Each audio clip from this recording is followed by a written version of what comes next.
Hello दोस्तों। तो हमने कक्षा 7 के गणित अभ्यास 6C का कल 4 क्वेश्चन सॉल्व कर लिए थे। आज देखते हैं क्वेश्चन नंबर 5 से।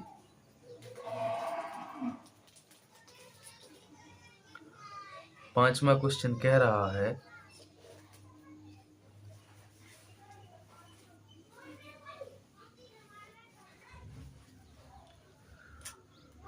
एक कक्षा में 45 विद्यार्थी हैं।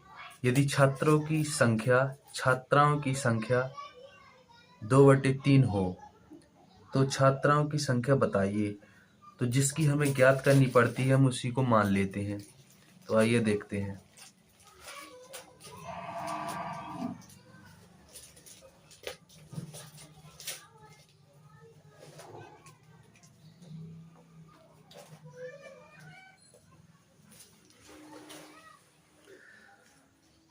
तो हम लिखेंगे माना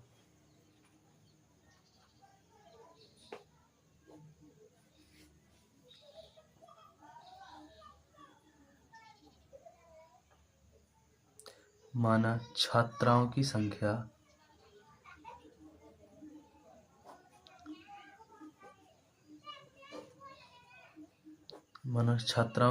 इक्वल टू x। अब छात्राओं की संख्या तो x हो गई। अब जो छात्रों की संख्या होगी वो कितनी हो जाएगी? छात्राओं की संख्या x है और जो छात्रों की संख्या होगी वो छात्राओं की संख्या की 2/3 होगी। यानी पहले से जो x है उसी की 2/3 होगी। तो ये निकल आई हमारी छात्रों की संख्या इक्वल टू x मल्टीप्लाइड 2/3। ये हो जाएगी हमारी 2x/3। अब हमें शुरू में दिया था एक कक्षा में 45 विद्यार्थी हैं, यानी दोनों लड़का और लड़कियों को मिलाकर कितने बच्चे हैं? 45। तो यहाँ से आ जाएगा बाई क्वेश्चन। इसको हिंदी में बोलते हैं प्रश्नानुसार। प्रश्नानुसार क्या दिया है हमें दिया है इन दोनों को जोड़ने पर, यानी x plus 2x/3 equal to कितना दिया है? 45। यहाँ से हम x का मान निकाल लेंगे, हमारा आंसर आ जाएगा। तो यहाँ से हम 3 एलसीएम ले लेंगे, जो हो जाएगा 3x plus 2x equal to 45। यहाँ से हो जाएगा 5x/3 इक्वल टू 45। हम 5 से काट भी सकते हैं, 5 एकम 5 पनम 45। यहाँ से बचा x/3 इक्वल टू 9। हम क्रॉस मल्टीप्लाई कर देंगे। क्रॉस मल्टीप्लाई करने के बाद x इक्वल टू हो जाएगा 9×3 = 27। तो यहाँ से आ जाएगा हमारा छात्रों की जो संख्या है वो कितनी आ जाएगी? छात्रों की संख्या आ जाएगी इक्वल टू 27। और जो छात्राओं की संख्या है यहाँ हम x में मान रख देंगे तो वो भी आ जाएगी 2 × 27/3। 3 से काट देंगे, 3 नाम 27 और 9 दूनी 18। तो यहाँ से जो छात्रों की संख्या है वो 18 है और जो छात्राओं की संख्या है वो हमने x मानी थी और x का मान आया था 27। यही हमारा आंसर है। तो आपको ये क्वेश्चन समझ में आ गया होगा। अब देखते हैं आगे। छठवां क्वेश्चन देखते हैं। हमने 5 लगा लिए जी। कौन सा क्वेश्चन था? 5।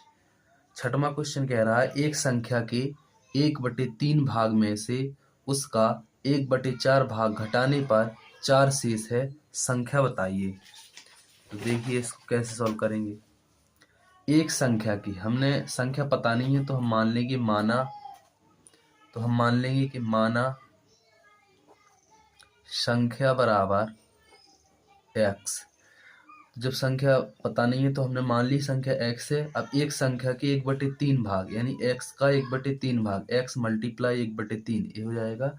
x का 1/3 भाग में से घटाना है कितना? उसका 1/4 भाग, यानी x का 1/4 भाग घटाना है और घटाने पर 4 आता है।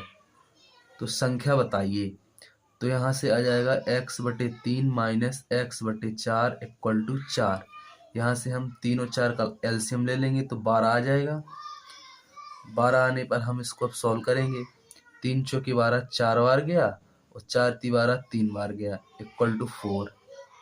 यहाँ से 4x में से 3x चले गए तो बचेगा x बटे 12 इक्वल टू 4। तो यहाँ से x का मान आ जाएगा x इक्वल टू 12 दूनी 24, 12 ती 36, 12 चौके 48। यहाँ से x का मान 48 आ जाएगा। यही हमारा आंसर है। अब हमने छठवां क्वेश्चन लगा लिया है। अब देखते हैं हम 7वां क्वेश्चन।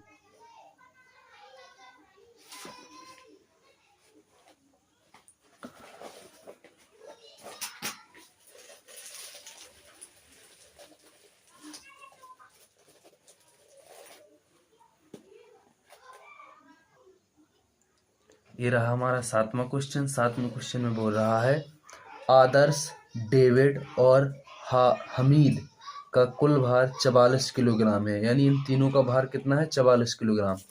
यदि डेविड का भार आदर्श के भार से 1.3 किलोग्राम अधिक एवं हामिद के भार से 2.1 किलोग्राम अधिक हो तो तीनों का अलग अलग भार ज्ञात कीजिए। तो देखते हैं इसको। बिल्कुल सिंपल है। तीनों को मान ले रहे हैं हम अलग अलग। देखना, माना आदर्श का भार इक्वल टू x किलोग्राम। आदर्श के बाद दिया है डेविड। हम मान ले रहे डेविड का भार इक्वल टू y किलोग्राम। हम मान ले रहे हमीद का भार इक्वल टू z किलोग्राम। हमने तीनों के मान लिए हैं। अब हमको एक कंडीशन दी है कि इन तीनों का जो वजन है वो कितना है? 44 किलोग्राम। तो हम लिख देंगे यहाँ से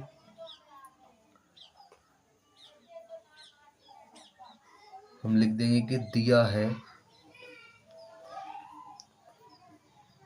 x plus y plus z equal to 44 kilogram. यही हमारी इक्वेशन फर्स्ट हो जाएगी। अब देखते हैं आगे। अब हमको कंडीशन दी है कि यदि डेविड का भार आदर्श के भार से 1.3 किलोग्राम अधिक, तो एक तरफ लिख लेंगे हम डेविड और एक तरफ लिख लेंगे हम आदर्श। अब देखते हैं, ये हमारी फर्स्ट कंडीशन है।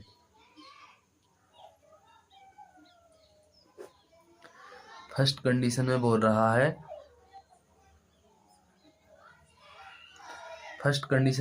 है डेविड का भार है आदर्श के भार से 1.3 किलोग्राम अधिक है। तो डेविड का अधिक है, जब भी हम बराबर चिन्ह लगाएंगे तो इसका अधिक हो जाएगा। कितना अधिक हो जाएगा? 1.3 किलोग्राम। और डेविड को हमने माना था y किलोग्राम और इसको आदर्श को माना था हमने x किलोग्राम। x किलोग्राम में 1.3 आ जाएंगे। तो यहाँ से ये इक्वेशन बन जाएगी y equal to x plus 1.3। ये हमारी बन गई है दूसरी इक्वेशन। अब एक दूसरी कंडीशन दी है, यानी सेकंड कंडीशन ज्ञात करेंगे हम। सेकंड कंडीशन में दिया है हमको कि जो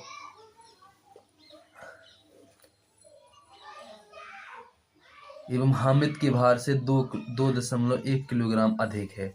तो एक तरफ फिर से लिखेंगे डेविड और एक तरफ लिखेंगे डेविड, एक तरफ लिखेंगे हामिद। बोल रहा है कि हमीद के भार से 2.1 किलोग्राम अधिक है। किसका? डेविड का। तो जब डेविड का अधिक है तो हम बराबर चिन्ह लगाएंगे तो इसको अधिक कर देंगे। 2.1 किलोग्राम हम इसको अधिक कर देंगे। अब देखिए इसको सॉल्व करते हैं। डेविड का क्या माना था हमने? y इक्वल टू हामिद का क्या माना था? z।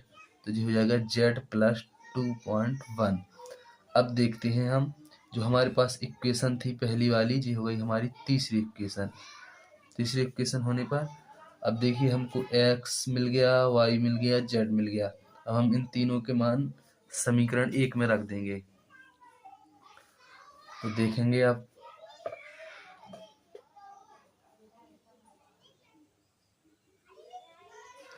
यहाँ से हमें समीकरण 2 से इससे मिल जाएगा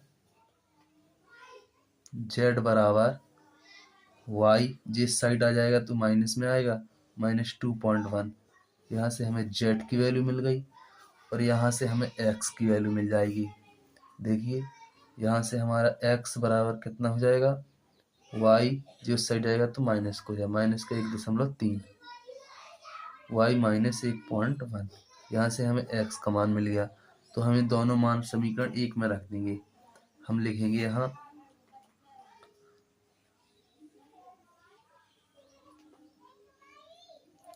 यहाँ x और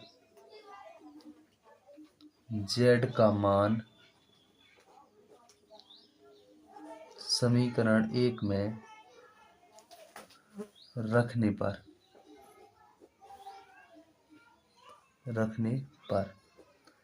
तो देखते हैं, हमारे पास इक्वेशन थी x + y + z = 44। हमें यहाँ से x का मान मिल गया y -1.3, ये x का मान है, प्लस y का मान हमें नहीं चाहिए तो y की जगह y रख देंगे, प्लस z का मान हमारे पास है z = y -2.1, जी हमें z का मान मिल गया और बराबर में है 44। इसको हम सॉल्व कर लेंगे तो जी आ जाएगा y -1.3 plus y plus y -2.1 = 44। तो यहाँ से देखिए y + y + y जी हो जाएंगे हमारे 3y -1.3 और 2.1 हो जाएंगे, 3 1 4 और 2 और 1 3, ये हो जाएंगे हमारे 3.4 = में है 44। तो ये 3y = जी इस साइड माइनस के हैं तो इस साइड हो जाएंगे प्लस के। तो यहाँ से 3y = आ जाएगा 47.4। तो यहाँ से y = आ जाएगा 47.4/3। यहाँ से हम काट देंगे, 3 एकम 3, 5 15, 3 8 24, एक अंक बाद दशमलव लगाते, एक अंक बाद दशमलव लगा देंगे तो जी y = आ जाएगा 15.8। y और हमने माना क्या था, y को माना था हमने डेबिट का भार, तो डेबिट का भार मिल गया हमको 15.8, जी मिल गया हमें 15.8। अब हम यही y का मान रख देंगे अगले समीकरण में, इसमें रख देंगे हम तो x का मिल जाएगा। यहाँ से x बराबर आ जाएगा 15.8 - 1.3 बराबर में जी आ जाएगा 14.5, जी हमारा आंसर हो जाएगा x का। अब हमें z का चाहिए तो हम इसमें रख देंगे, y का मान तो z का ही मिल जाएगा। तो यहाँ से मिल जाएगा हमें y का मान कितना आया था, y का मान आया था 15.8 माइनस के 2.1 = है z। तो जी यहाँ से हो जाएगा 13.7 = z। तो यहाँ से हमको तीनों मान मिल चुके हैं। x का मान आया कितना, x का मान आया 14.5, x का मान आया 14.5 और y का मान आया 15.8 और z का मान कितना आया, z का मान आया 13.7। अब इन तीनों को जोड़ेंगे तो उतना ही आएगा आंसर हमारा। देखिए 14.5, 15.8 और 13.7। तो जी यहाँ से हो जाएगा 20 की बिंदी हासिल लगाएं 2, 4 2 6, 5 11, 11 और 3 14 की 4 हासिल लगाई 1, 3 और 1 4। तो यहाँ से हो जाएगा 44। तीनों का टोटल भार कितना था? 44। तो ये क्वेश्चन हमारा लग गया, अब 7 में लग गया, अब हम 8वां लगा रहे हैं। देखिए 8वां क्वेश्चन। 8वें क्वेश्चन में बोल रहा है दो अंकों की एक संख्या के अंकों का योगफल 4 है। यदि दहाई के अंक से इकाई का अंक घटा दिया जाए तो शेष 2 है। संख्या ज्ञात कीजिए। तो हम पहले मान लेंगे, माना संख्या के इकाई का अंक इक्वल टू x और दहाई का अंक इक्वल टू y। तो यहाँ से हमारी संख्या क्या हो जाएगी? संख्या हो जाएगी जो हमारी इकाई का अंक है इकाई x प्लस जो दहाई का होता है उसमें 10 का गुणा हो जाता है यानी 10y। तो ये हमारी संख्या आ जाएगी 10y प्लस x। अब हमको दी है कंडीशन क्या दी है हमको? देखिए कंडीशन दी है कि दो अंकों की एक संख्या के अंकों का योगफल 4 है, यानी इन दोनों को जोड़ने पर x plus y equal to 4। ये हमारी फर्स्ट कंडीशन है। अब दूसरी कंडीशन दी है हमें, यदि दहाई के अंक से, यानी दहाई का अंक क्या था हमारा? y।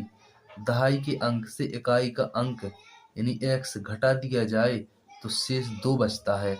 ये हमारी दूसरी कंडीशन है। तो यहीं से हम जिस समीकरण 1 मान ले रहे हैं, जिस समीकरण 2 मान रहे हैं, इनको सॉल्व कर लेंगे। तो यहीं से लिख देंगे हम, देखो कट रहा है, x प्लस का है साइड, x माइनस का है, तो हम यहाँ लिख देंगे जोड़ने पर। तो यहाँ से जोड़ने पर कितना आ जाएगा? जोड़ने पर आ जाएगा x से x कट जाएगा और y हो जाएगा 2y इक्वल टू ये हो जाएंगे 4 और 2 6। तो यहाँ से y इक्वल टू आ जाएगा कितना? 6/2। 2 से काटेंगे तो 2 3 6 यानी y इक्वल टू 3। यहाँ से y का मान मिल गया तो हमको संख्या ही मिल जाएगी। देखिए अब यहाँ से y हम x का मान निकाल ले रहे, y का मान कितना आया? 3 आया। तो यहाँ से x प्लस 3 बराबर 4। तो यहाँ से x इक्वल टू आ जाएगा, 3 उससे जाएंगे तो घट जाएंगे, तो ये आ जाएगा x इक्वल टू 1। तो हमारी संख्या जो हो जाएगी, इकाई का अंक हो जाएगा 1 और जो दहाई का अंक है वो हो जाएगा 3। तो यहाँ से हमारी संख्या कितनी हो जाएगी? संख्या हो जाएगी हमारी 10 मल्टीप्लाई 3 प्लस 1। तो 30 और 1 31। तो यहाँ से हमारी संख्या हो जाएगी 31। यही हमारा आंसर है।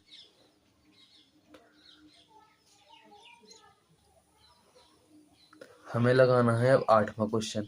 8वें क्वेश्चन में बोल रहा है दो अंकों की एक संख्या के अंकों का योगफल 4 है। यदि दहाई के अंक से इकाई का अंक घटा दिया जाए तो शेष 2 है। संख्या ज्ञात कीजिए। तो इसका आंसर आ चुका था। अब हम लगा रहे हैं 9वां क्वेश्चन। इसमें दिया है दो क्रमागत संख्याओं का योगफल 21 है, उन संख्याओं को बताइए। तो देखिए इसका,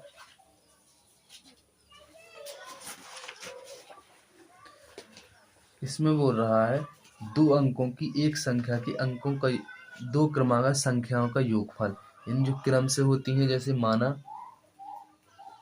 दो क्रमागत संख्याएं, तो एक हो जाएगी x और दूसरी हो जाएगी x प्लस 1। ये हो गई हमारी दो क्रमागत संख्याएं और इनका योगफल दिया है 21, यानी x प्लस 1 इक्वल टू 21। तो यहाँ से हमारा आ जाएगा 2x प्लस 1 इक्वल टू 21। तो यहाँ से आ जाएगा 2x इक्वल टू 1 घट जाएगा, बचेंगे 20। तो x इक्वल टू 20/2, यहाँ से आ जाएगा 10। तो x इक्वल टू 10, यही हमारा आंसर है।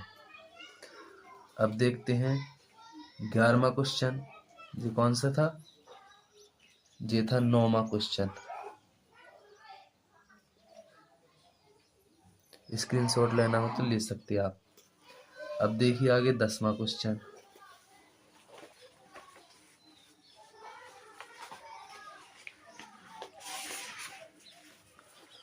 दसवें क्वेश्चन में क्या बोल रहा है? 10वें क्वेश्चन में कह रहा है दो क्रमांक सम संख्या का योगफल 30 है। सम होती हैं जो दो दो के अंतराल में होती हैं। माना दो क्रमागत सम संख्याएं, तो एक मान ले रहे हैं हम x और दूसरी मान ले रहे हैं x+3 x+2, यानी दो दो के अंतर में। एक हो जाएगी x, एक हो जाएगी x+2। अब इसमें हमें प्रश्नानुसार कह रहा है, प्रश्नानुसार कह रहा है इसमें इन दोनों का योगफल 30 है, यानी x+2 का जो योगफल है वो है 30। यहाँ से आ जाएगा हमारा 2x+2 = 30, और यहाँ से आ जाएगा 2x = 30 में से 2 घट जाएंगे तो यहाँ से 28 आ जाएगा। तो x = आ जाएगा हमारा 28/2 यानी 14। तो x का मान आ गया हमारा कितना? 14। यही हमारा आंसर है। अब लगाते हैं अगला क्वेश्चन। देखिए 11वां क्वेश्चन देखिए।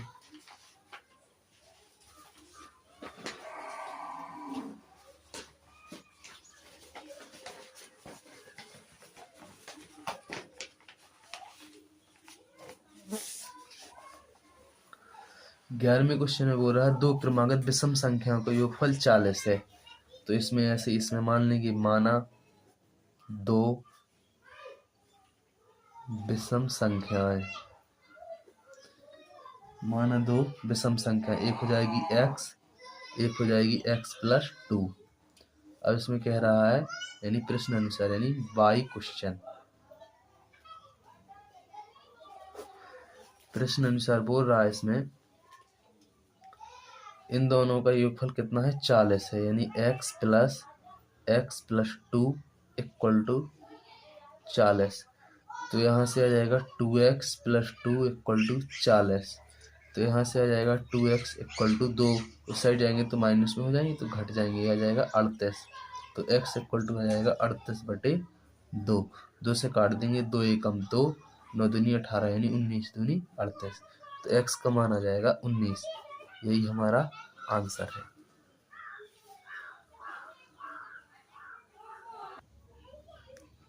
अब देखते हैं 12वां क्वेश्चन। 12वें क्वेश्चन में क्या बोल रहा है? एक भिन्न संख्या का हर 7 है, यानी हमको हर दिया है। क्या दिया है? जो भिन्न है हमारी, अंश का तो पता नहीं है, और जो हर है वो दिया है हमें 7। एक भिन्न संख्या का हर 7 है, यदि उसकी अंश और हर दोनों में 3 जोड़ दिया जाए तो उस भिन्न का मान 4/5 हो जाता है। वह भिन्न ज्ञात कीजिए। तो हम मान ले रहे हैं माना भिन्न का अंश x है, भिन्न का अंश x और हर हमारा दिया था 7। तो यहाँ से भिन्न क्या हो जाएगी? भिन्न हो जाएगी हमारी x/7। अब इसमें एक कंडीशन दी है, यानी फर्स्ट कंडीशन। इसमें एक कंडीशन दी है कि अंश और हर दोनों में 3 जोड़ दिया जाए, यानी अंश और हर दोनों में 3 जोड़ दिया जाए, यानी x+3/7+3 बराबर दो अंश और हर दोनों में 3 जोड़ने पर संख्या 4/5 हो जाती है। तो यहाँ से देखिए, यहाँ से आ जाएगा x+3/7 3 10 बराबर 4/5। तो यहाँ से हम 5 से काट सकते, 5 एकम 5, 5 दूनी 10। तो यहाँ से आ जाएगा x+3/2 बराबर में 4। तो यहाँ से आ जाएगा x+3 बराबर इस 2 का इस 4 में मल्टीप्लाई हो जाएगी, तो 4 दूनी 8। तो यहाँ से आ जाएगा x बराबर 3 उस साइड जाके घट जाएंगे, x बराबर 5। तो हमको x भी मिल गया और y हमको पहले से दिया था। तो यहाँ से भिन्न जो हमारी हो जाएगी वो हो जाएगी 5/7। यही हमारा आंसर है। तो हमने पूरी 12 क्वेश्चन थे इसमें, तो 12 क्वेश्चन सॉल्व कर लिए। आगे की वीडियो में देखेंगे 6.D या 6 तो इतना के लिए इतना ही। अगर अच्छा वीडियो लगा हो तो चैनल को लाइक कीजिए, सब्सक्राइब कीजिए। धन्यवाद।